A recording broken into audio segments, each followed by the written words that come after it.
Hello. Monday. Monday. Now it's Monday too.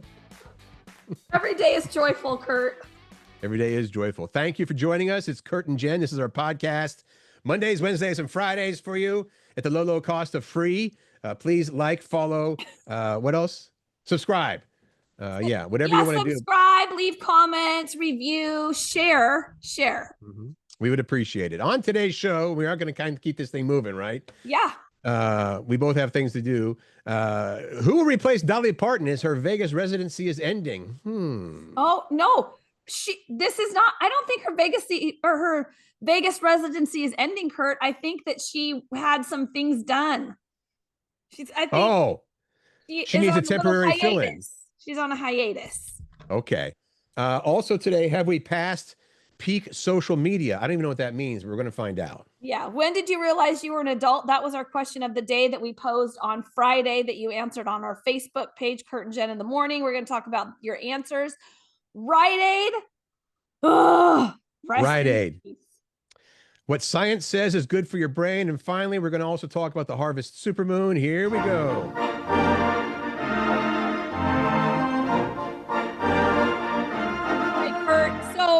I have to tell you that we got in a little bit of trouble with a very loyal listener of ours. Oh, shoot. I played that song for the sports weekend, but okay, we got another thing. No, it has to do with that. Okay, we got in trouble with a Curt and Jen listener because we did what? Okay, because it was a huge sports weekend, which we talked about. It was a huge sports weekend because the Mariners were playing, the Seahawks were in town. But what we didn't mention is the Sounders were also in town, adding to the bigness of the, sports scene in Seattle. Oh. And so our good friend Glenn. Hello, Glenn. I knew it was going that way. I was at a happy hour and he came up to me and said, oh, okay, so the Huskies are playing and the Mariners are playing and the Seahawks are playing. And he's like, well, what about the Sounders? Because they're home on Saturday night when the Mariners are playing.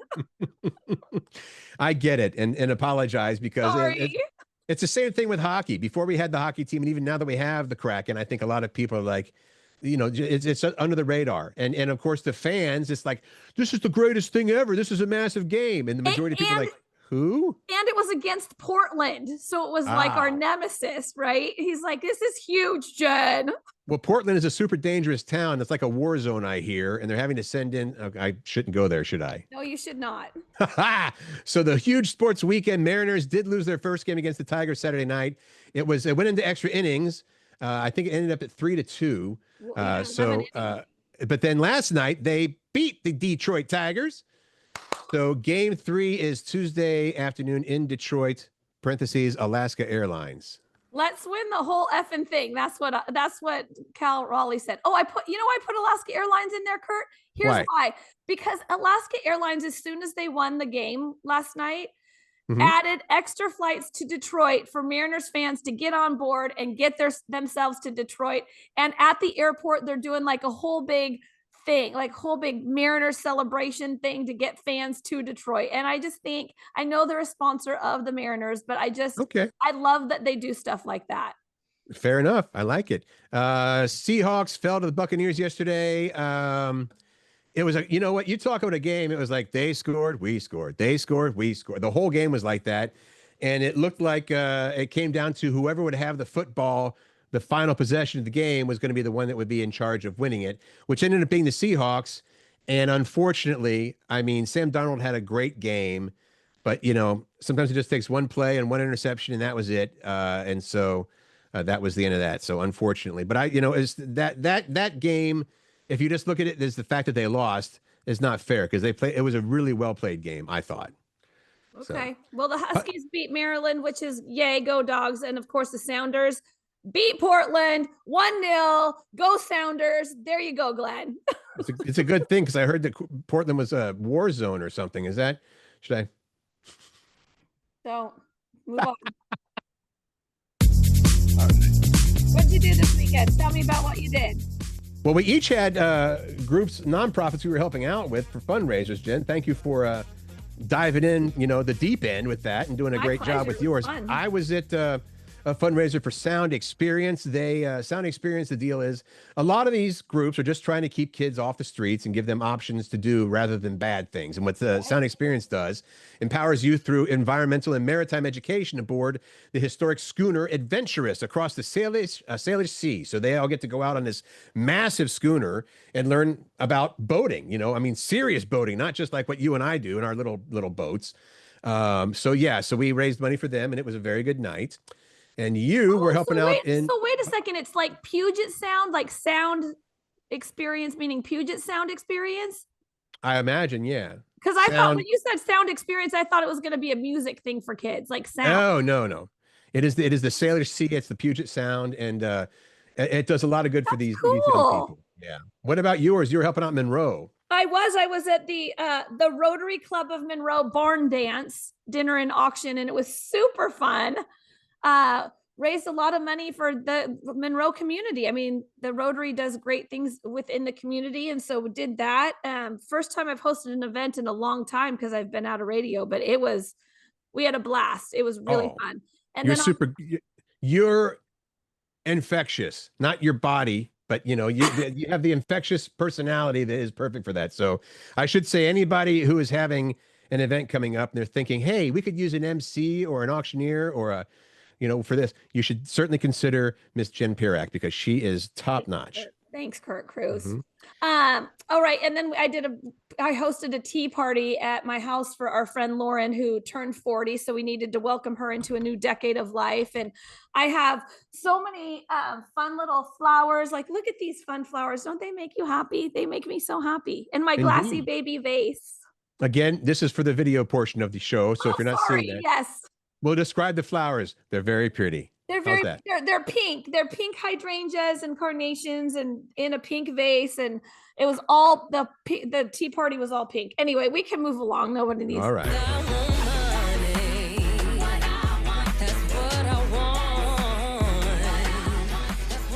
So there's this up and coming artist by the name of Taylor Swift, I think it is.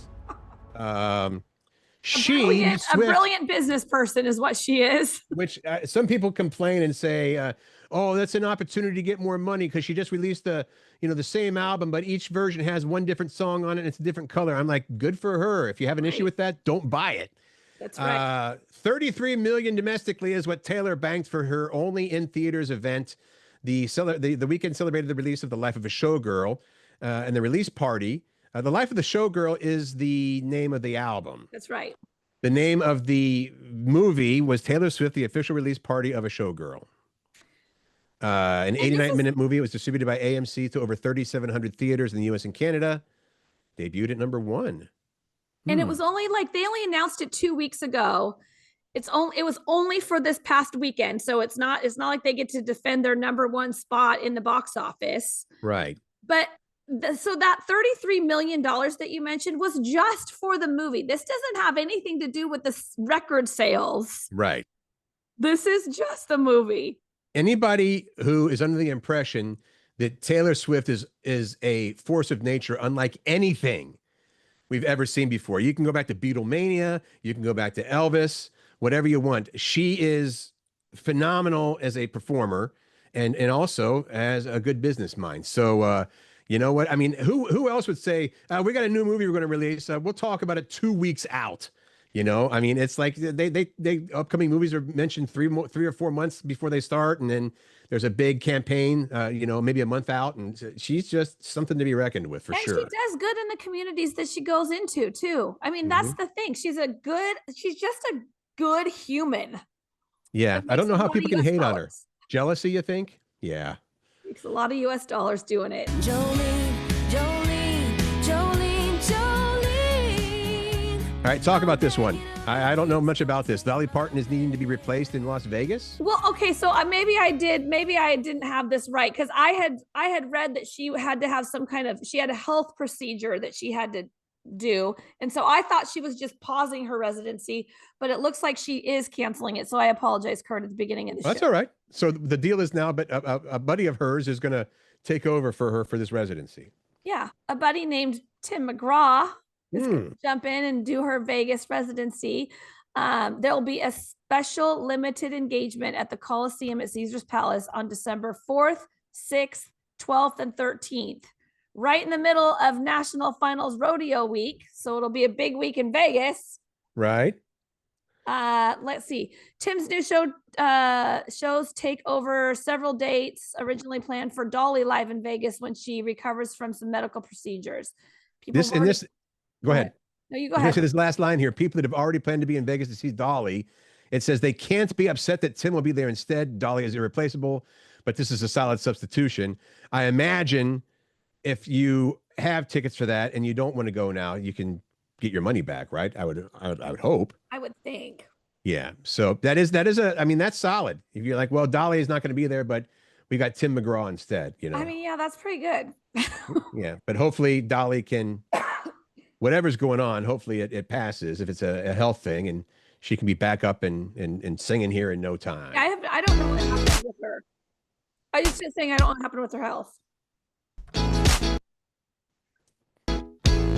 You done? Yes. I'm just being a jerk. All right.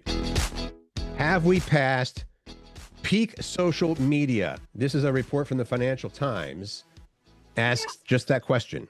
And I don't even really know what that means. A digital audience insights company that looked at data from more than 250,000 adults from 50 countries. I mean, that's significant for a study. Found that time spent on social media peaked in 2022 and has since gone into steady decline. So across the world, adults 16 and older are spending an average of 2 hours and 20 minutes per day on social platforms. That seems like that's even high to me. Like, that seems like a lot of time on social media, but that's right. Down 10% since 2022. And the sharpest decline is among teens and 20 somethings. Hallelujah. Praise the Lord for that. So what is the learning thing here? There is a learning. Tech experts. There's one place in the world where social media isn't a free fall. North America. That's us. Report says, did you do this already? No. Consumption of social media in North America. Consumption of social media's diet of extreme rhetoric, engagement bait, and slop continues to climb. So I don't think that's good news. No, that's what this is. So the rest of the world is smart because they're declining their use of social media, right? But not here in the US of A. We're just climbing up, going up. Let's do this more. Let's brain rot ourselves. Well, yeah. For as many things that are great about the internet, social media has a life of its own that I think is not necessarily always good. Well, they, in the study, they kind of say that they think that what's killing social media in other parts of the world, at least, is that it's been nonstop AI. Like, you don't even know what's real and what's not anymore. Social media was already, you can only believe 50% of what's on there. Right. And you never know what 50% that is unless you dig deeper. And now with all the stuff with AI, everything's so fake. I mean, yeah.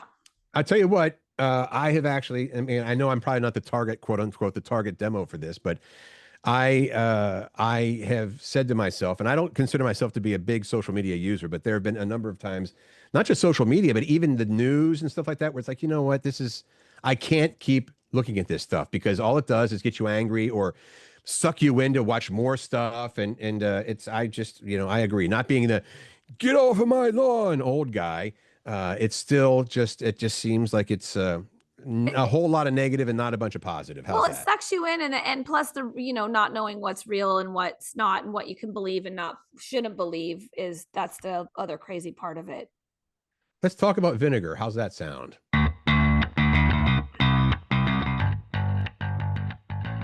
I put this story in here because vinegar is something that people say you can clean almost anything with, right? You put some water and vinegar in a spray bottle and clean stuff. For the record, my wife, Mrs. K, all she uses for the whole house is vinegar and water. There are little bottles about yay big, the spray bottles, right? In several rooms, and she just like, use this stuff. All right, so here are 9 things you should never clean with vinegar. Oh. So here's the list. I'm going to be pretty quick about this. Washing machines. It's because that vinegar. So just think of vinegar as acidic. We know that, right? So in the washing machines, it can get into all the little element, the element stuff, and start to eat away at it. Grout, especially if it's not sealed, will start deteriorating the grout. Egg stains, which was surprising. I'm like, why can't you clean egg stains with vinegar? They say because between the acidity of the vinegar and the eggs, the consistency of the eggs, mix those two together, it starts to like congeal together and makes it even a bigger mess. Oh, okay. Marble countertops, again, eats away. Wood floors actually makes them not as shiny. Knives, again, the acid in it, be careful with it. Stainless steel, irons and steamers, do not run vinegar through it to try to clean them. And then phone, TV, and other displays, no vinegar. They even said on the washing machine, which is the first thing I mentioned, that if you're going to put, because some people will put spray vinegar, a water vinegar solution on like what they're putting in the washer, even like wash it, rinse it before you put it in the washer. Yeah. Well, I know that they sell specific sprays for electronics. Like, if you're gonna clean electronic things, rather than using Pledge or whatever, I guess Lysol or whatnot, you just use this stuff because there's something to that. But great information from Jen. Thanks. Yeah. Here to help.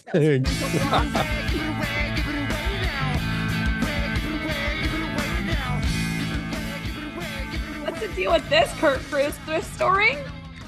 Yeah, and this is one I put in here because it gives me a chance to say, come on, people. Not directed at any of our listeners, of course. This is a real quick. There's a small town in South Australia. There's a thrift store there called Goosey Gander, which is a fun name. Goosey Gander. They have come up with a new policy. There's a sign in the door that says $5 entry, like a $5 fee just to enter this thrift store. It's refundable upon purchase. All right. And it says regular customers are free.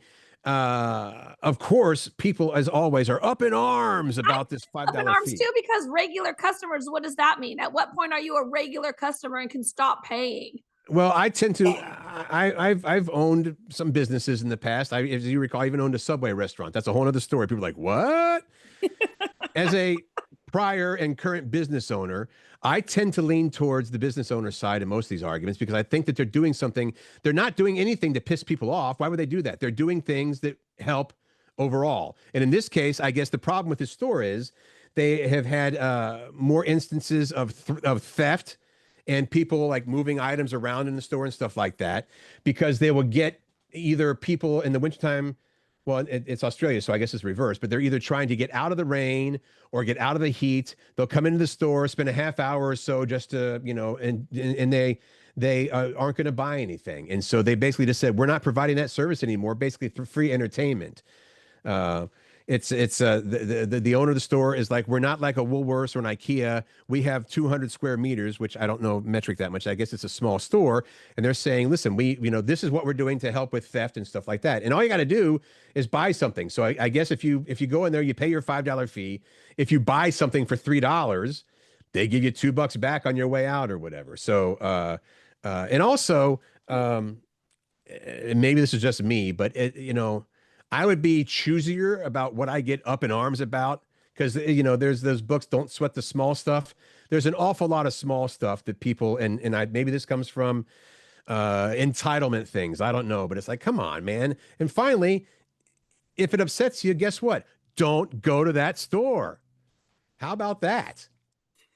I should be able to go, and I don't want to pay refundable $5. Are you done yet? No. Yes. Because you also can't tell customers to FO either, right? I guess you're not allowed to do that. You shouldn't. For business sake, I wouldn't do that. Onward, here we go. Back in time. Gotta go back in time. Oh, Is Curt grumpy today? When did you realize you were an adult? Besides getting married, having a baby, or buying a house, because those are kind of like the basic, I'm hashtag adulting on these things. Yeah, we had to have that caveat in there because, of course, I think people would say those things. But here you go. When did you realize that you were an adult? That's our question of the day from Friday. Jeannie says when she started having to pay rent. I knew I was an adult. This guy who listens called Michael Jackson. I know him. He's very nice. He's a principal. Yeah. When we got our own Costco membership. That's when we were an adult. One. That's a great one. Your friend Anita, she said the first time I had to buy and haul my own full-size Christmas tree. That's a good one. Zolanda said when I got gas and groceries without checking my bank account. That's a big day. When you get like, you know what? I know I can cover this. Amanda having this is a good answer.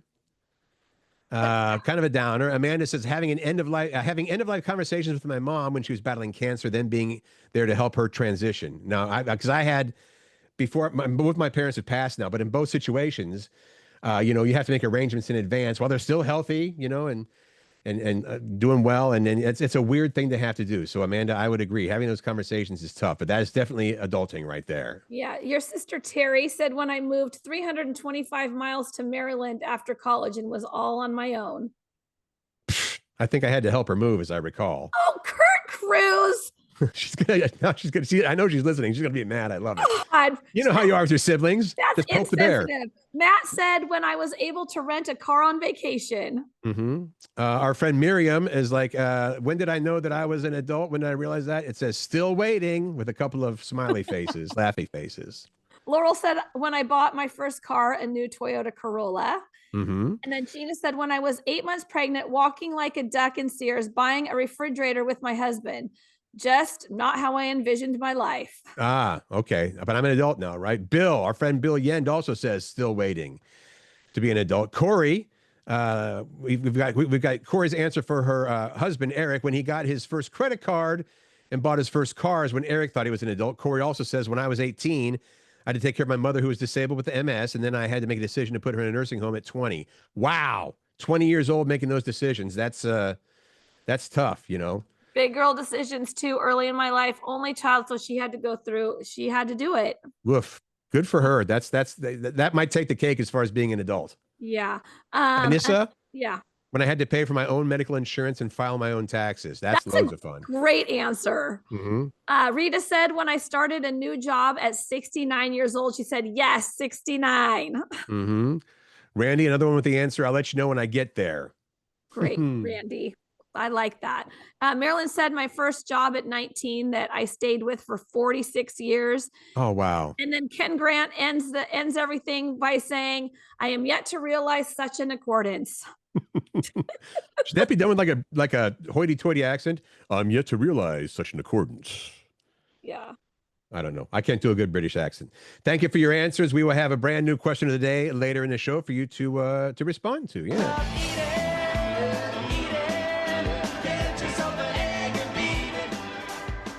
All right. I like this headline. You put the story in here. I've not read it yet, but the headline says diners increasingly have a taste for smaller portions. And anyone who's ever left the country, almost particularly in Europe, I can't speak about the rest of the world, but I think it's pretty much true.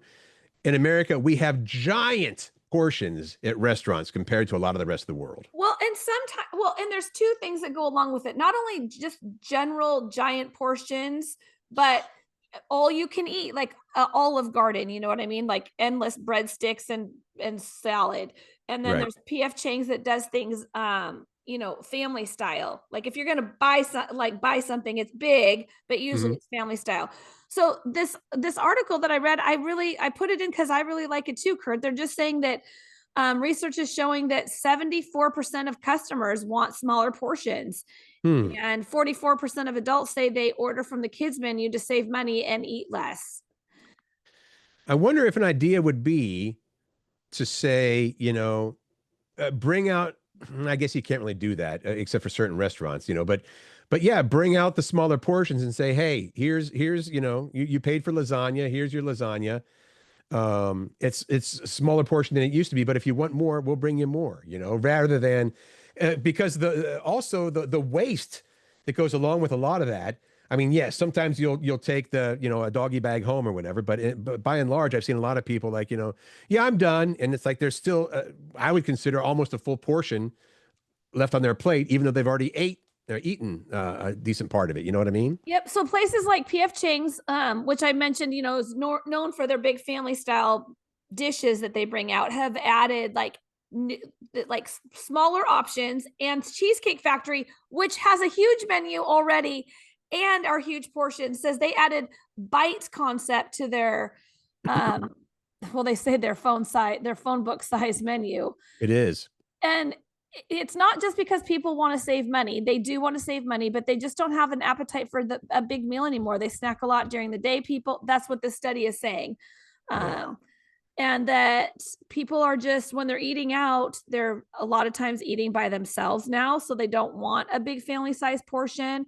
And well, the last part I think is interesting too. But so many people now are taking the GLP-1 drugs, which would be your why can't I think of it? Ozempic. Yes. And I forget So some restaurants have gone to smaller portions to cater to customers that are taking GLP-1 drugs to lose weight. And honestly, my understanding is you physically can't eat that much. I mean, even if you look at that, I was just here a month and a half ago and it was this big and I had no problem with it. Now I can eat half of that maybe. I mean, it slows down your digestive system. So yeah, you're not eating as much. My mom actually is taking it for her diabetes, which it's doing good for that, but she's shrinking to nothing. We actually had a conversation last night about, she's like, I need to maybe talk to your friend Lori, who's our friend Lori, who's a health coach, about eating better and not eating. And it's not that she's eating badly. My mom's always been a pretty good eater, but she's not eating enough. So she needs to figure out how she can maximize whatever she's putting in her mouth, which is not a lot, the nutrients for it. She could talk to Lori, but my wife is a nutritionist. I mean, you may have forgotten that. You could talk to Dana too. I mean, I think what's interesting, Curt, is I think that Dana and Lori and people that do what they do are going to be dealing with this more and more, because so many people are taking this drug now. It's like, how do we react to that? Yeah. And deal with that, because they're not able to eat a lot. They're going to have to, their nutrient dense foods are going to be so important. Yes, let's all be healthier, right? This is the end. Beautiful friend. Come on, I'm happy with that one. I'm mad about this story, by the way. You know that. This is the end. I'm just thrilled with my pick of songs. My only friend. So that would be The End from The Doors, as done by somebody else. Oh my God. All right.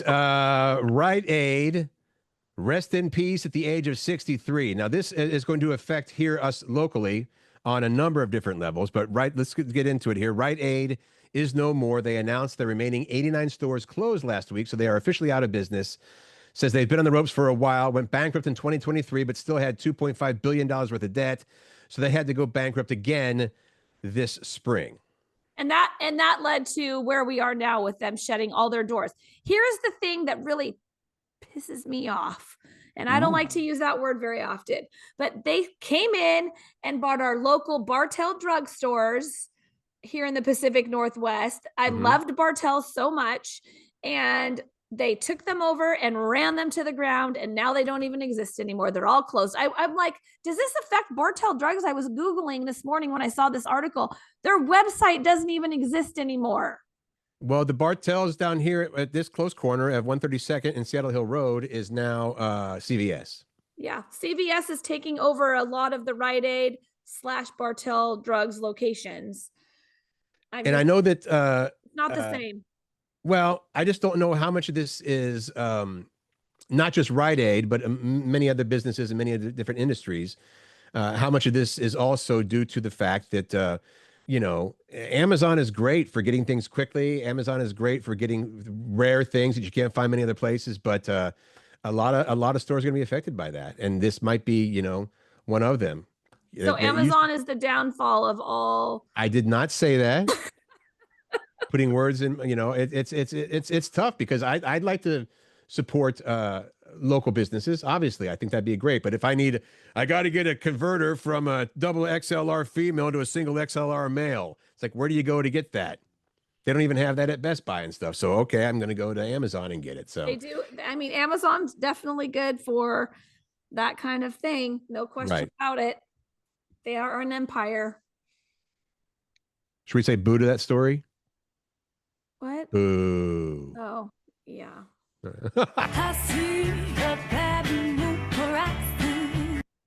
What? That's the wrong song for this story.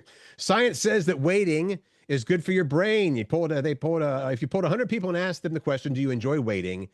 How many people would say yes is the question. And if you think back to the song by Tom Petty, the waiting is the hardest part, that would also indicate that waiting is not so great. But there's a new study. What did that study say, Jen?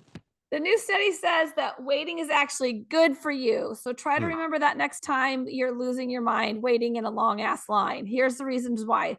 Being okay with waiting improves your self-control. Waiting is an exercise of patience.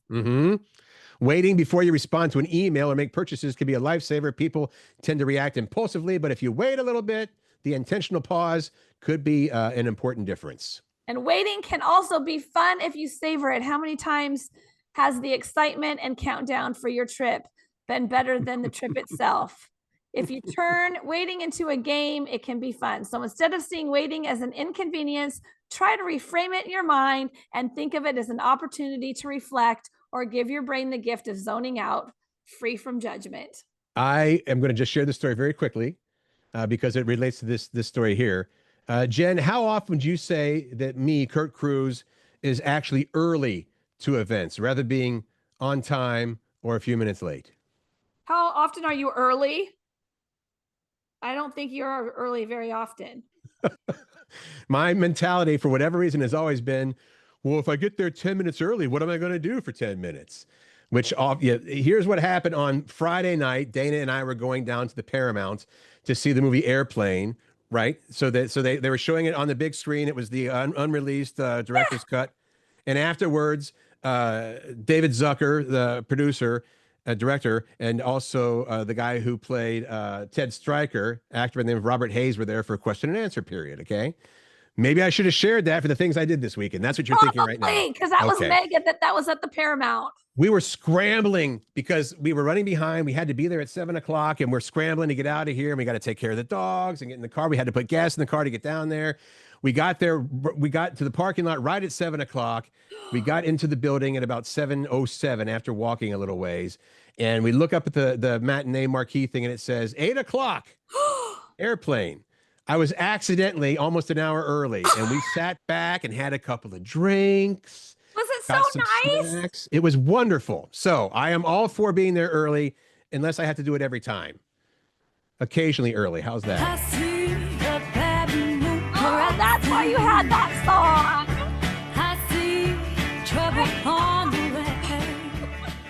I brought this story up right now because last night I was driving home from dinner at my mom's house with my daughter Riley. Right. My mom lives on a hill, so when we got to this hill that we started going down, we looked out and the moon, I thought it was full moon last night. It was big and so freaking bright. Did you see it last night? You know what? I did, and I just now thought about this because last night we were putting the dogs out for the last time, and Dana's like, man, look at that moon! What a gorgeous full moon! I did not know that it was a special one. Well, it's not. The special one is actually tonight. Oh, okay. It wasn't last night. Tonight is the actual full moon. It's the first. It's a super moon. And it's a harvest moon and a super moon. And I've got to remember the reason why the October's full harvest moon means it's the first full moon in the super moon means it's closest to the equinox in autumn. It also coincides with the moon's closest approach to the Earth in its 27-day orbit, giving rise to a spectacular supermoon. It's bright. I mean, seriously, it's like bright white. It was gorgeous. Yeah. And I believe we have nice weather. Should we have a cloud-free sky tonight? I think so. Yeah. I feel like maybe we're going to be able to see this pretty brilliantly. And it's close to the Pat. I called Pat and I said, can you see the moon right now? And Pat said, is it rising in the eastern sky? And I'm like, Yeah, it is. That's where it rises. That's what happens. That's okay. Sometimes I ask those questions too, and it sounds like you dummy. Of course, he's like, "Oh, I'm looking at the eastern sky. Is it rising?" Oh yeah. Poor guy. The sun is setting in the west. It's worth checking out if you get some time. Go out there with your favorite person and maybe a glass of wine and just take it all in, right? Yeah, seriously, take it in. So I happened upon this little story that led me to this website called futureme.org. Okay. Futureme.org allows you to write a letter to your future self, and then you can send the note to yourself, or it will send the note to you, I should say, either 6 months in advance. It has different increments, anywhere from 6 months up to 10 years. So it's that's, you hear about these people that do those time capsule type things where they might, they put a bunch of things. This is a bunch of stuff from 1985. And they put it in the ground in 1985, and then 30 years later, they dig it up and they say, "Oh, wow, what is this new thing called? A Walkman." So this is your way of doing that, but it's to send yourself maybe some words of advice or whatever at futureme.org if you want to do that. But however, to save you the hassle of going to futureme.org. Oh, that's not true, Curt. You can still do that. But what we're asking for our question of the day is, what are you saying to your future self? Maybe one sentence. Should we keep it short? Yeah, I mean, keep this one short, but I would encourage you to actually, I did not check out all of what futureme.org is about. So please know that. I just know that this is the site that will send you something in the future. I think I might do it, because how fun would it be to just say, here's where I am in my life right now. And especially if you're going through a hard time, like I think it would be beneficial to do something like this. Like if I wish I would have known about it when I was going through my divorce, right? Right. Because it was one of the worst points in my life ever. But just saying, I feel terrible right now, and I hope that when you receive this letter, that you're living your best life, because this is just a blip in, you know what I mean? Like, I just feel like what a treat to get that in your email. And people that journal regularly, this is kind of like that. But when you journal every day or every week. But this would be a way to, I mean, if you would, let's just say 10 years ago, for me and everybody else, that would have been 2015.